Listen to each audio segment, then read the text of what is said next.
Hello everyone, how are you? Ukraine claims Russia wants to turn Kherson into city of death, laden with mines in sewers and buildings, claims that Russian withdrawal could be a trap. Russia plans to lure Ukrainian troops into a trap in Kherson under the guise of a retreat. I will convey to you today's important developments. And all look into what might be on the map. If you want the war to end, I would appreciate it if you like the video and comment. Don't hold back your support and let's show our stance. A senior Kyiv official has claimed, saying Moscow will riddle the city with mines in sewers and apartments to create a city of death.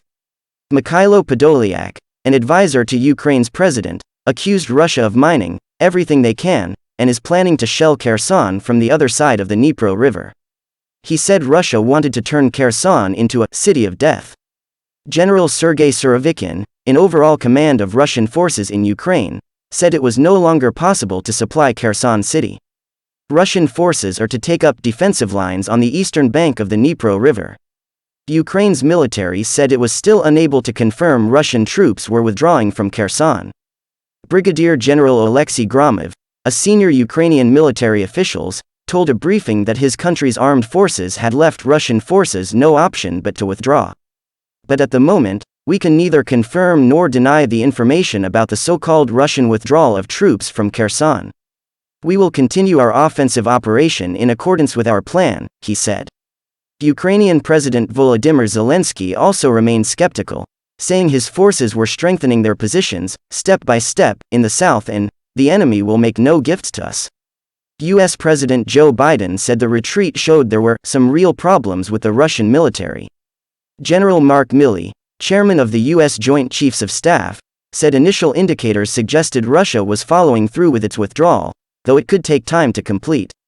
He said a potential stalemate in fighting over the winter could provide both countries an opportunity to negotiate peace, adding that as many as 40,000 Ukrainian civilians and well over 100,000 Russian soldiers have been killed or wounded in the war. Isolated by West, Russia's Vladimir Putin will not attend G20 summit in Bali. Russian TV compares Kherson retreat to worst military defeats in history. Kremlin propagandist Vladimir Solovyov referenced historical Russian military defeats during a discussion about Moscow's withdrawal from Ukraine's Kherson.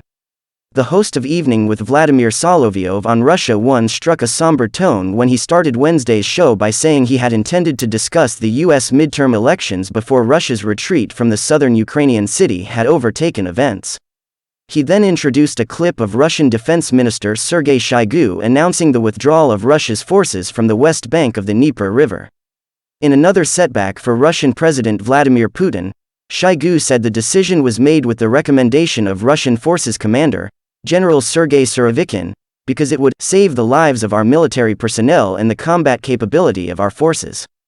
This is a very difficult decision, which could only be taken by a very courageous man, Solovyov said in the clip tweeted by Russian analyst Julia Davis as he took aim at the West's role in the war referred to previous conflicts Russia was involved in.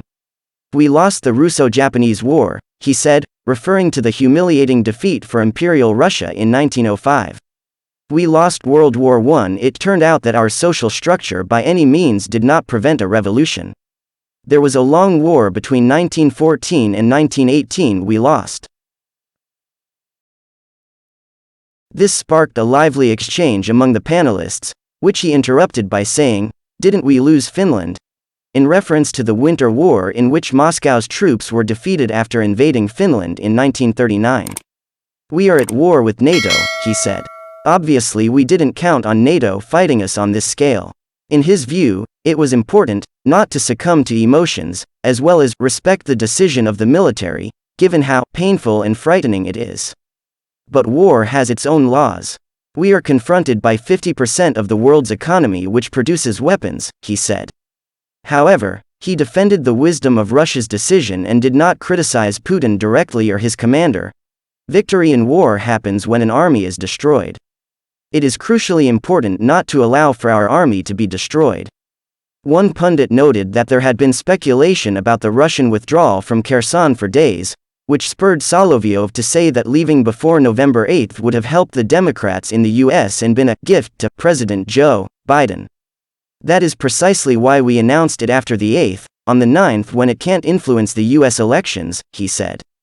Russian President Vladimir Putin, who has been shunned by the West over his offensive in Ukraine, will not travel to Indonesia for the G20 leaders summit next week.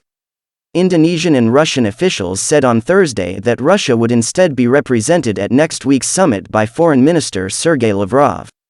The Russian president is, however, set to join one of the meetings virtually. As G20 host, Indonesia has resisted pressure from Western countries and Ukraine to withdraw Putin's invitation to the summit and expel Russia from the group over the war in Ukraine, saying it does not have the authority to do so without consensus among members. Indonesian President Joko Widodo had been attempting to mediate the geopolitical friction between powers in the G20. Worrying rise in tensions meetings this year have seen walkouts and threats of boycotts sparked by tensions over the invasion, which Russia calls a special operation. The Indonesian president said in a recent interview that Russia was welcome at the summit, which he feared would be overshadowed by a very worrying rise in international tensions. The G20 is not meant to be a political forum. It's meant to be about economics and development, he was quoted as saying by the Financial Times. Indonesia has also invited Ukrainian President Volodymyr Zelensky, who has said he would not take part if Putin does and was expected to join virtually. A number of other world leaders are due to attend the summit that starts on the 15th of November, including US President Joe Biden and Chinese President Xi Jinping. Italy, strongly committed to NATO and Ukraine, says Meloni. Italian Premier Giorgia Meloni has pledged Italy's strong commitment to NATO and efforts to end Russia's invasion of Ukraine, taking a firm pro-alliance stance following the pro-Russia sentiments expressed by one of her governing coalition partners. Ms. Meloni told NATO Secretary-General Jens Stoltenberg during a meeting at her office in Rome that the best way to defend European security was to remain united. Given our principal challenge today, Italy strongly supports the territorial integrity, sovereignty and freedom of Ukraine, Ms. Meloni said with Mr. Stoltenberg at her side.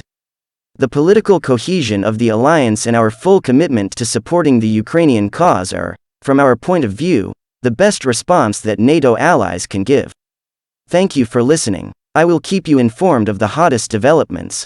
Don't forget to subscribe to the channel. See you in the next video.